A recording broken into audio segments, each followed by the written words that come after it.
My impression of the Kia Optima will always be clouded by what it used to be, this really cheap Korean economy car. In fact, I'm not even sure why Kia still calls this car the Optima because it doesn't have anything at all in common with the old Optimas that I remember from years ago.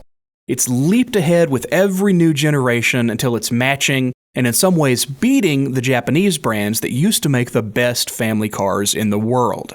So what am I talking about? In the new generation Optima that's out for 2016, it's things like the way it looks. It's way more interesting and more eye-catching than Hondas and Toyotas, I think. It looks almost like a European luxury car with that sloping roofline and those taut fenders.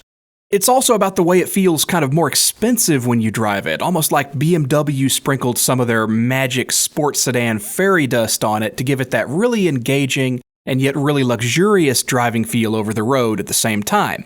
And it's the interior too. It feels more precisely built and better designed than a lot of cars in this price class. The way the metal trim fits, the way they used so much soft touch material, and especially the way it looks like it was done by a real designer, not a committee or a focus group or something.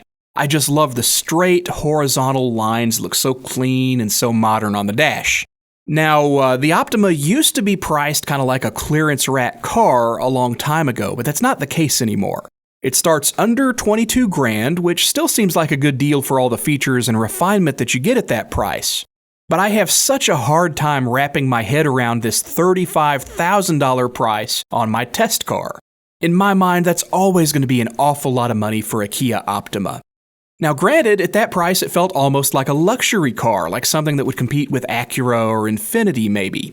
And again, it makes me wonder if maybe Kia should think about changing the name of this car because there's such a big disconnect between the old Kia Optima that I remember as a cheap economy car and the new Kia Optima that looks and drives and is priced much more like a premium product. Just a thought.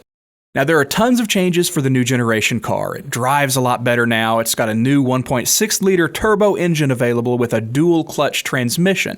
I love that style transmission personally, although other people have complained about them. Kind of depends on what you like as a driver. You can also still get it with two other engines to choose from, with a more traditional 6-speed automatic on those as well.